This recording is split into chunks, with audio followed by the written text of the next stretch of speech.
Ventura was detained pending his deportation to Auschwitz next morning. During that night, I heard that Jack was there. I managed to alert some friends to send him something to wear, many things to eat, some money in order to bribe, if needed, some German guards, and some comfort, some words of comfort with my son. Which son was this? This was in 1943. Which son? Mario or Leslie? Elio, my elder son, the father of my grandson. Uh-huh. The man who is today leaving tomorrow morning for Tokyo.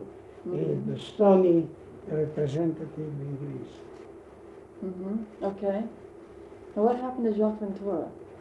Jacques Ventura, he went to Auschwitz, he never returned. So they weren't able to spring him from the ghetto? Yes. They were not able to get him out of the ghetto? No, he was no more in the ghetto. The night before he was to be deported. He was captured in Crete by the Germans. But you said and the Germans brought him here. And to Athens or to they brought him here and they put it inside the special camp they had at the Hirsch. In Salonika. Yes. But yes. You said that the night camp, and you know, in the insane hospital they were there, they found a room was empty because they emptied, you know, all the crazy people who were there were sent to just to the gas camps in Auschwitz altogether. So you said that you sent him food and money and so forth. How did you get it? How was it gotten to him? Well, you know, my son was authorized to give him something to eat because they were not prisoners, in matter of fact. They were kept there until next day to be embarked in these wagons directed to Poland. And what was your son doing there? Who? Your son, Leslie, Elio. What he was doing? What was he doing He there? was enlisted compulsory by Hassan, the man who betrayed all Jewry in Salonika, because he was the man of the Germans, and compulsory obliged him to be one of the 100 young Jews who were said, you are going to serve here. The Germans never beat anybody that ordered a Jew to beat a Jew. You see? So and my son managed to be exclusively, because they knew that he was behind him, was pending an order from the Italian consulate to get him out as Italians.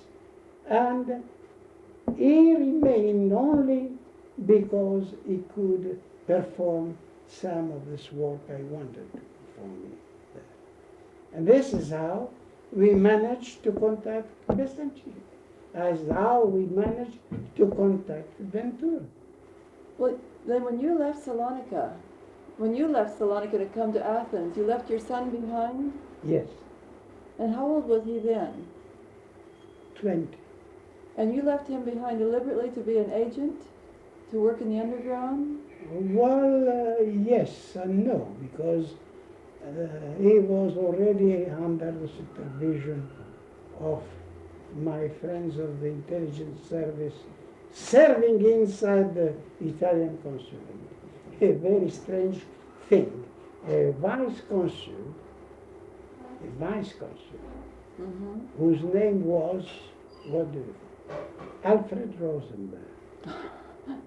The Italian vice consul was named Italian Alfred vice Rosenberg. consul, who helped me very much to bring to Athens 350 families as Italians with false documents I have prepared at the Italian consulate. Now, your son was working for whose intelligence? Yes. What intelligence was he working for? Greek intelligence? Or nobody, no AI? intelligence. It was this. It was some sort of.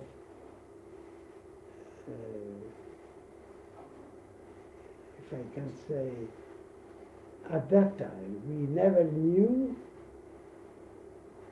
who was who. Were you active in AOM at that time? No, I acted after when I was official. I received my credentials as a war correspondent with the rank of honorary captain in the British Army, and therefore with different people like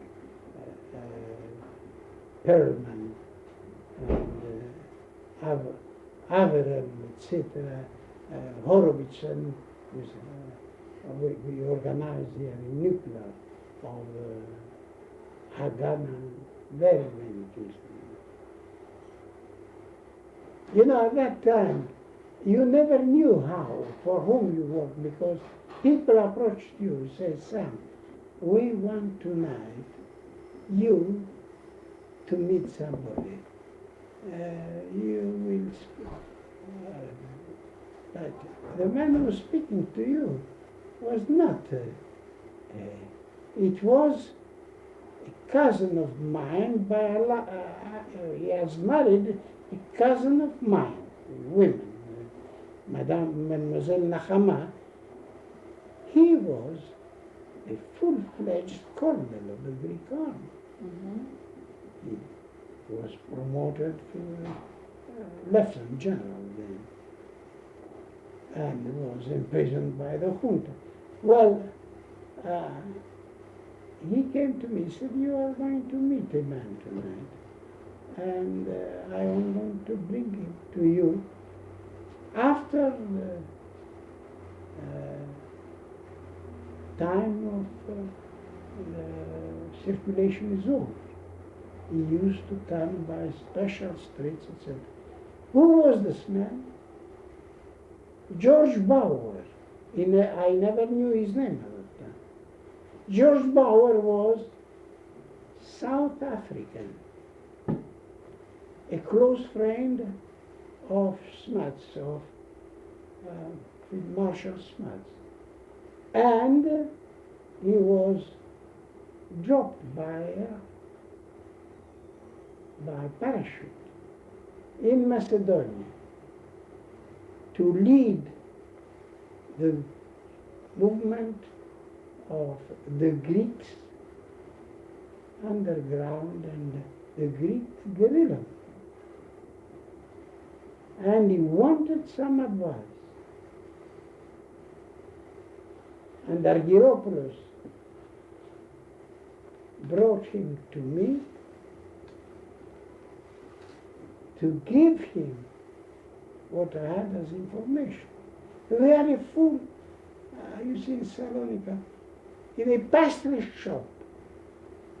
They had, for instance, Fedon Kondopoulos, who is now married one of my wife's nieces. Fedon Kondopoulos was running a branch of an organization organized by Aleko Zanas, former air minister of the Greek government, an organization with a camp, everything, etc., to rescue British officers and men who remained back here and were just captured by the Germans and made prisoners.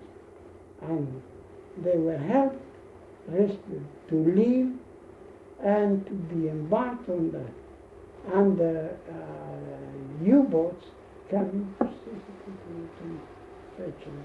It's a long, long story. It's a great story, and something we've got to get on record. Well, you know, it's a great story. Sam, it's something that's got to be put on record. I hope that you will work on your memoirs. I don't think so. I have no time, my dear. I feel tired of having lived so intensively in my life. I can imagine. My life was, you know, that during the war, my wife never suspected that I was involved in anything whatsoever. Hmm. I have, well, it was first a matter of safety for her. It was also a matter of safety for the people who were giving us asylum, giving us shelter. But it was also, I know that Nella would have never resisted if she knew the anguishes I had when I was outside with a young lady and with a tape recorder in my hand. And the stupid young Jew who went to the United States put it in full before the end of the war. Now, what young lady was this? Saying that some Modiano, I admired some Modiano one day outside a picture, a cinema in Athens, accompanied by a beautiful lady and with a talkie-walkie. When was this and who was she? She was the lady who was giving us hospitality, the wife of a good friend of mine, an engineer, and the daughter of very wealthy ship owner. And what was the tape recorder? Huh? What was the tape recorder for? I have nothing, no tape recorder. I was going to my doctor for my eye. And what was this man talking about? That he saw you with a beautiful woman with a walkie-talkie? Or Well, this is what the man thought in his mind. This is what he thought. So this was during the war, and you were going to a doctor. Yes, yes. Uh-huh. And that very night, we returned home. Few minutes later, at the door, my friend came out, stout man, an engineer, said, police, gendarmerie officer of the German army, said, Chief, you realize I was playing cards, bridge, with his wife, Bella, and himself. He said, what do you want? He said, the lights. You have not covered enough the window. Until we heard this, he had a look at it. He saw that we were playing cards.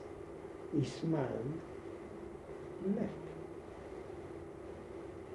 And few times after, before they left Greece in October 43, we were in Nea and they have a camp of Air Force officers and men. Apparently, when they felt that curtains were down, they started running away. And they were trying to seek shelter in the different houses there around in Nea Smyrna. These were German officers? German officers and soldiers. And they came home. It was 2 o'clock in the morning. We got up. They asked for papers. Well, the father of the lady in which the house of which was staying was the deputy mayor of Nea Smyrna.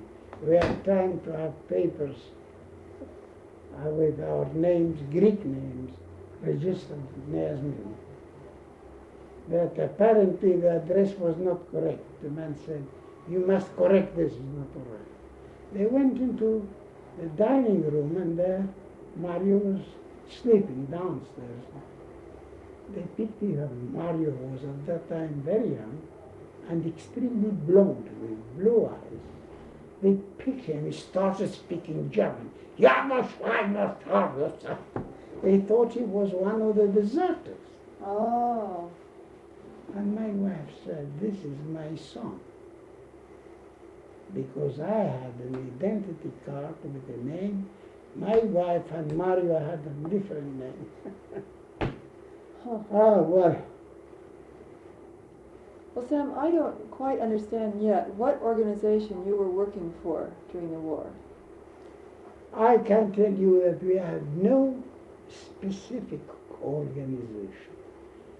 There were many organizations, whether local, connected by a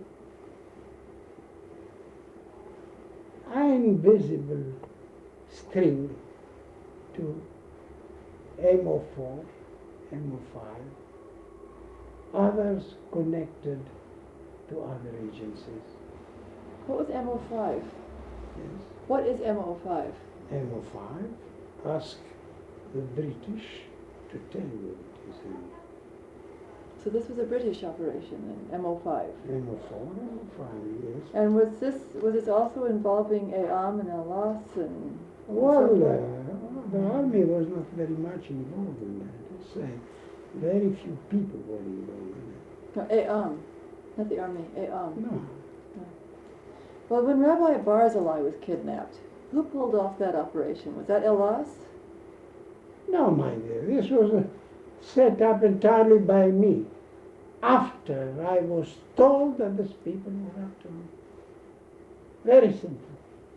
Paul Noah came a Friday evening to tell me that the Jerry's came from Salonika on this Rosenberg Commission, and they have asked questions to Rabbi Barzillai. They have, in the questionnaire they have put in front of him, they ask, where is Sam Modiano, his whereabouts, and we want to know his address. Mm-hmm. And you have to change immediately house. So that's all. And he told me the tale I told you about, that at the end of this questioning, the German said to the rabbi, it is Saturday, the eve of Saturday, you must go to the synagogue for the service. Tomorrow is Saturday, is the holiday. You are going to be at the service in the synagogue. Sunday is our holiday. We are going to church and we are not going to do any business. But Monday morning at 8 o'clock we are going to come here with the answers to all the questions. Mm-hmm. But Sam, were you the leader of an organization? Did you have an organization of your own? I told my dear, what kind of organization? My organization was my proper initiative. I had an organization when I rescued 350 families, Jewish families, Turkish, Greek, Austrian, Iranian, etc. I gave them false Italian documents. I brought them here with the Italian army train given me by Mussolini. Oh, for God's sake. So No. you were not an operative for somebody else. You were your own man. I was my own man. And you had people working for you. Well, of course, behind me, because, well, of course, I was working when, first of all, I had to get rid myself of the Red Star here. And this was done by the Italian consulate, who proved to the journalists that I was an Italian born, and not only Italian born, but I was also an Italian officer. And they get me out. And when I was out, the consul called me and said, you are going to stay inside the consulate. I am not going to let you out without a guard, because I'm sure these people are going to kidnap you, and you are going to disappear. They have not swallowed the fact that you, with a big fish, they have just take you out from the natives. And he showed me a paper from Rome saying Sam Modiano is appointed as a chief of the consulate of the department for the Jews of Italian origin in order to get them outside of the ghetto and to bring them into safety, either in Italy or in places who are under Italian occupation. It's what we did. It's what I did. But of course, in doing this, I was very much helped by the Consul General, Castruccio, Giuseppe Castruccio, and I was very much helped by this Vice Consul. I never knew his true name because I'm sure the name of Alfred Rosenberg was special. Mm-hmm. He was a man belonging certainly to MO4 to MO4. The British organization. Yes. The Italian vice consul. All the Italians were more or less under British orientation. That's interesting. Oh, That's right. How many people did you have working for you? Well, and were they all Jews? You know, we had no regular staff. We had no people regular. You ask people, there was no people with an appointed it was not an appointed organization. So you didn't have any cellular structure or anything like that? No structure, nothing. You just used this person and that Nothing. person for... When I organized this kidnapping of Barzilai, I went myself straight to Elas Eam. The people I knew they were able to do such an operation. Mm-hmm. And I contacted my close, very close friend, Costa Vidalis. Costa Vidalis was the editor of the afternoon communist newspaper in Athens called Elekteri Elada. Mm-hmm. And we were very close friends as colleagues. But Costa Vidalis was a member, executive member of the Communist Party here. Mm-hmm. When I went to see him Saturday morning, I told him, Costa, this is what happened in regard of the Jews here. The Rosenberg, because the main feature in all this organization is that we used to pass to each other information we were able to get. This was invaluable because everybody belonged to one organization, was reporting this and was giving a terrible strength to fight against the Germans. Well, Costa said, what's happening? He said, so and so and so and so. The man is going Monday morning, is going to give the names of the leaders of the community. The man is going to give my own address. The man is going to give that and that and that. Costa smiled and said, Sam, let it to me. It is only a week later that I heard, by Costa, I met at the press room, that he had liquidated, as he was, he said. He had liquidated what? He has liquidated Barzilai. Uh-huh. I said, how? He said, Sunday morning, we landed there with a small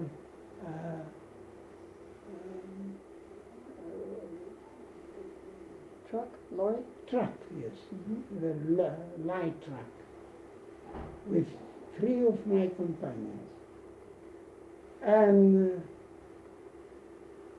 the man was absolutely crazy. He thought that were the Germans coming to pick him up. We told him that we know what the Germans told you, so and so. And now, for your safety and the safety of the other people, we must take you away. Your wife, your children, get quickly what you need. And very jokingly, Costa Vidalis was a charming man. Told me, my dear son, can you think it of that Barzillai at the last minute were just hurrying into quick. Fine, thank you. How are you? Oh, you look nice. Have you had your... Had a lovely breakfast, thank You you. have. I'm sorry you weren't here to join me. I am happy. Ça va, Nelly? Oui. Uh, J'ai des crânes. I said, you know, at the last moment he was telephoning to some friends, speaking of Cocorico. Cocorico at the time was the word we used to call the golden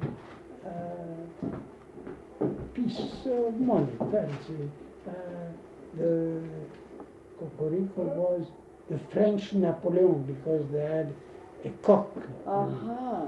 You see, my dear son, do you mind this rabbi asking, what, look, you take the Cocoricos, you do that, that. I tell you, how's the Cocorico? Pame gligora, retina pamistina talant. You mean to say the rabbi, as soon as they told him that they were going to take him to the hill, started calling people? Yes, but the rabbi never knew that I was behind this. He wanted money from Yeah. all these people? The rabbi wanted money from all these people? No, he wanted to fix the money he had in third hands here. They picked him up, they gave him food, they take him, I think, to Atalanta, and there he was a liaison.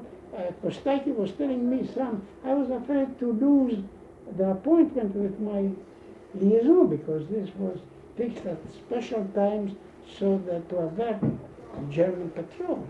Uh-huh. So they landed there safely, they handed over the goods, as they said. The rabbi and the family were taken up here, safety, until the end of the week.